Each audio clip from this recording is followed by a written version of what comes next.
আসসালামু আলাইকুম। ওয়ালাইকুম আসসালাম। হলুদ ভাই, জি ভাই। আমি আপনার এই যে গাভীটা, এই গাভীটার বিষয়ে একটু আজকে জানবো।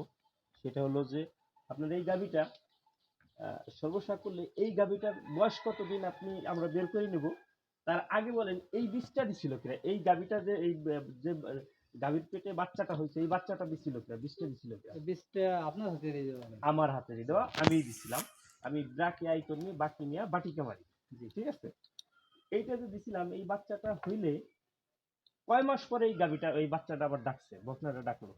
ও ডাকছিল হলো অনুমানিক 14 বা 15 এমনি হবে। 14 বা 15 মাসে আপনার এই হ্যাঁ, গাভীটা ডাকছিল, হ্যাঁ, তাই তো? হ্যাঁ। এই গাভীটা 14-15 মাসে ডাকলে আপনি আবার ওরে বীজ দিচ্ছেন। তো এরপরে আবার এই যে এখন ওর গাভী হয়েছে, ওর বাচ্চা হয়েছে, তাই তো? এখন এই 14 মাসে আমাদের যে বীজ দিছি, 14 মাসে যে বকনা বাছুর থেকে গাভীতে পরিণত হয়েছে, এটা আপনার কাছে কিরকম লাগছে? খামার হিসেবে বা ক্ষুদ্র খামার হিসেবে আপনার ইটা কি যে আমরা অল্প দিনে অল্প পুঁজিতে অল্প সময়ের ভিতরে একটা জাত উন্নয়ন জাতের ছোঁয়া পাইছি, তাতে আপনি আমাদেরকে ব্রাকের বীজ হিসেবে তাকে কি বলবেন? না মূলত হলো কি এই এই যে গাভীটা বর্তমান ওর মা কিন্তু ওর মতো এরকম উঁচু লম্বা ছিল। তো সেই হিসেবে যে আপনি বীজটা দিয়েছেন বীজটা অনেক সুন্দর।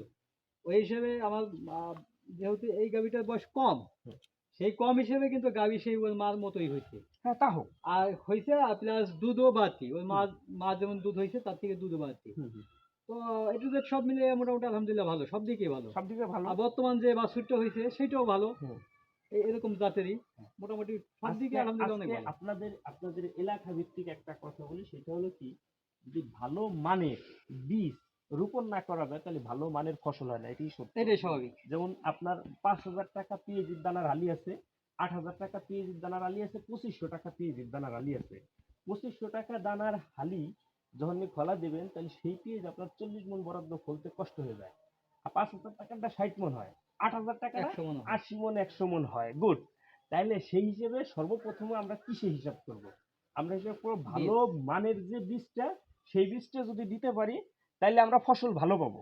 বিষয়টা এরকম না? হুম।